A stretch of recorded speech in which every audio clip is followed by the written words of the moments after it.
बिस्मिल्लाहिर्रहमानिर्रहीम अस्सलामुअलैकुम welcome to my channel. आज मैं आपको ये इंट्रोड्यूस करवा रही हूँ ये सब्ज़ी से। कुछ लोग जानते हैं, कुछ लोग नहीं जानते। आगे वीडियो में आपको मैं इसके बारे में बहुत सी इन्फॉर्मेशन देने वाली हूँ। ये इस तरह से मैंने ये आपको दिखा रही हूँ, मैंने साफ़ कर लिया है। इसके अंदर से ये जो छोटे-छोटे से ये प्लेट में मैं आपको दिखाऊँगी, इस तरह की जो चीज़ें हैं ये आपने निकाल के साइड पे कर देनी है और इसको अच्छी तरह से साफ़ कर लेना है। साफ़ कर लेने के बाद हमने इसको बॉयल करना है 2 से 3 बार, क्योंकि ये बहुत ज़्यादा कड़वा होता है। तो इसको जब आप 2 से 3 बॉयल कर कर के निचोड़ते हैं, इस तरह से आप ये देख रहे हैं, पानी जब बिल्कुल खोलने लग जाए तो आप इसको स्टेन कर लें, दोबारा से फ्रेश पानी डालें और इसी स्टेप को 2 बार दोहरा दें, पानी चेंज करते रहें। और जब ये हल्का सा ठंडा हो जाए तो अपने अपने हाथों की मदद से इसको, जिस तरह हम लोग करेलों को निचोड़ते हैं, उसका पानी कड़वाहट वो निकाल के इस तरह की ये फॉर्म में आप देखें आ जाएगा, बिल्कुल ड्राई हो जाएगा। ये मैंने अपने हाथों की मदद से इस तरह से करके इसको सारा पानी इसका निचोड़ लिया है और अब ये बनाने के लिए तैयार है। स्टार्ट करते हैं अपनी रेसिपी। ये आधा किलो सुहांजना था, आधा किलो कीमा है, 1 अदद मीडियम प्याज है और 1 अदद लहसुन की गट्ठी। इसको मैंने हल्का सा गोल्डन आने दिया है। उसके बाद मैंने इसके अंदर 1 टमाटर, मीडियम साइज़ का मैंने टमाटर इसके अंदर ऐड किया है और मेरे वही 3 मसाले, नमक, मिर्च और हल्दी आप अपने टेस्ट के अकॉर्डिंग 1-1 चाय का चम्मच मैंने डाला है, वो आप डाल के हल्का सा इसको भून लें। ज़्यादा भूनने की ज़रूरत नहीं है क्योंकि हमने इसके अंदर कीमा ऐड करना है, तो कीमा डालते वक्त ही हमने इसकी भुनाई करनी है। हल्का सा मसाले मिक्स हो रहे हैं तो उस तब तक मैं इसके अंदर ऐड कर दूँगी कीमा। कीमा जो है ये तकरीबन आधा किलो से थोड़ा सा कम मैंने इसके अंदर ऐड किया है, लेकिन टेस्ट यही होता है जितना आपने सुहांजना लेना है उतना ही कीमा होना चाहिए। मटन और बीफ आप कोई भी ले सकते हैं। इसको मैं अच्छा सा मसाले में जो है वो कवर करूँगी। उसके बाद मैं इसको हल्का-हल्का से भुनाई जो है वो इसकी स्टार्ट करूँगी। कुछ लोग प्याज सुरख किए बगैर जो है वो इसको प्रेशर लगा देते हैं, लेकिन उसके साथ जो इसकी हीक होती है वो नहीं जाती है। आप ये देख रहे हैं, इस पॉइंट पे मैं इसको भुनाई नहीं कहूँगी। इसका मैंने जो पानी, कीमे के अंदर जो स्मेल जो होती है ना कीमे की, गोश्त की, वो ख़त्म करने के लिए मैं इस तरह से इसको अच्छे से भून रही हूँ। वो इसलिए कि जैसे-जैसे मैं भूनूँगी आप देखेंगे कि ये जो कीमा होता है या गोश्त होता है वो पहले अपना पानी छोड़ता है, जो हीक वाला पानी होता है।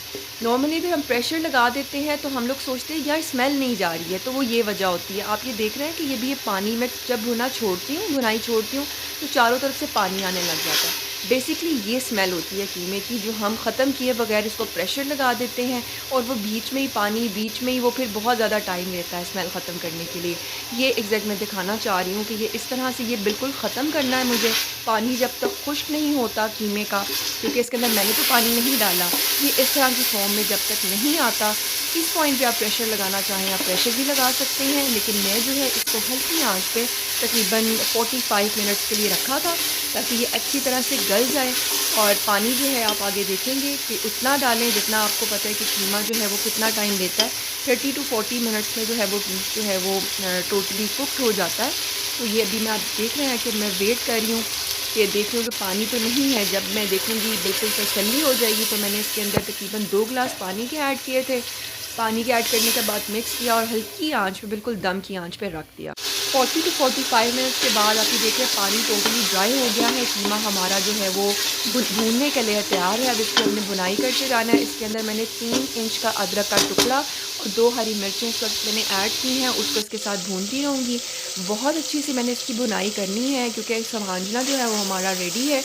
बहुत मज़ेदार ये वेजिटेबल बनती है। पहले मैं नहीं खाती थी, लेकिन आप यकीन माने इस तरह से बनाएं, कीमे के साथ बनाएं, आपको इतना टेस्टी लगेगी ये वेजिटेबल। और अगर देखा जाए तो इसके इतने फ़ायदे हैं। ये कोलेस्ट्रॉल के लिए बेस्ट है, ब्लड प्रेशर के पेशेंट्स के लिए, शुगर के लिए, वज़न कम करने के लिए, आपके ब्लड प्योरिफिकेशन के लिए, मतलब बहुत ज़्यादा जो है इसके फ़ायदे होते हैं। जब ये जिस वेदर में, जिस सीज़न में आए तो इसको ज़रूर आप 1 या 2 बार ज़रूर इसको बनाएं और ये खाएं। और हर चीज़ में अल्लाह ताला ने जो है वो अपने वो जो ताकत और हर चीज़ का अलग अलग फ़ायदे होते हैं।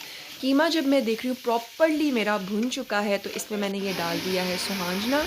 इसको मैं हल्का सा भूना है, चम्मच मिक्स किया है। उसके बाद मैंने इसके अंदर 1 बाउल भर के दही का ऐड किया है। दही ऐड करने के बाद ऑब्वियसली दही पानी छोड़ देती है और खाने की जो शक्ल है एकदम से कुक्ड से अनकुक्ड हो जाती है, लेकिन घबराने की बात नहीं है। अब हम जो बकाया जो है इसको दही के साथ भूनेंगे।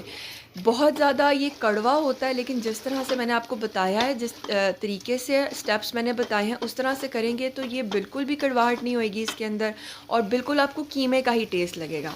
लेकिन मुझे, अगर मैं अपनी बात करूँ, मुझे बहुत ही पसंद है, आप ये ज़रूर ट्राई कीजिएगा। अब दही का जो पानी है वो तकरीबन खुश्क हो गया, लेकिन ऑयल जो है हमें अभी साइड्स पे नज़र नहीं आ रहा। कुछ लोग होते हैं इस पॉइंट पे, हम सोचते हैं कि नहीं ऑयल कम है, ऑयल और डालें, लेकिन थोड़ा-सा वेट करें, क्योंकि जब दही डालते हैं ना, दही अब्ज़ॉर्ब कर लेता है पानी उसको, ऑयल को। तो थोड़ा-सा वेट करें और दरमियान में ना जगह खाली किया करें, प्रेशर या देचकी की। आप ये देख रहे हैं, जब ऑयल दरमियान में आपको फ़ील होने लग जाए तो इट्स मीन आपके खाने में ऑयल नॉर्मल है, आपको मज़ीद डालने की ज़रूरत नहीं है। कभी-कभार हम डाल देते हैं और एंडिंग पॉइंट पे हमें ऑयल ही ऑयल नज़र आ रहा होता है। तो ये एक छोटी-सी मज़ीद टिप आपको दी है। इस तरह से आप देख रहे हैं। अब उसके बाद आप देखें लास्ट पे जो इसकी शक्ल है, तो बहुत अच्छा सा ऑयल भी आ गया है, अच्छा सा भुनाई हो गई है। नमक मिर्च मैंने चेक कर लिया था, बिल्कुल परफेक्ट था। एंड पे मैंने होममेड 1 चाय का चम्मच जो है वो गरम मसाला इसमें ऐड किया था।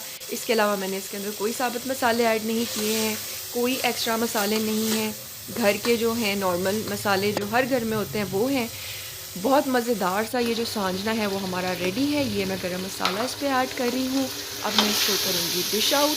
गर्मा गर्म रोटी के साथ मुझे वेट नहीं हो रहा था कि मैं कब रोटी बने और ये मैं कब खाऊँ। अब लिटरली ये इतना मज़ेदार जो है ये सालन बनता है, आप ज़रूर ट्राई कीजिएगा। बहुत सिंपल तरीके से, आपको पता है कोई ऐसा, क्योंकि हम नॉर्मल जैसे घर में सर्व करते हैं, ये मैं उसी तरह से प्लेट में डाला, उसके ऊपर चाहें तो धनिया भी डाल सकते हैं, लेकिन मुझे धनिया इसमें पसंद नहीं है। अदरक और हरी मिर्चों के साथ मैंने इसको किया है गार्निश, और रोटी गरम गरम रोटी के साथ किया था इसको सर्व। बहुत ही मज़ेदार रेसिपी हमारी बनी थी। उम्मीद है आपको पसंद आई होगी। पसंद आई तो कमेंट सेक्शन में ज़रूर बताइएगा। अपना बहुत सारा ख्याल रखिएगा। Take care. अल्लाह।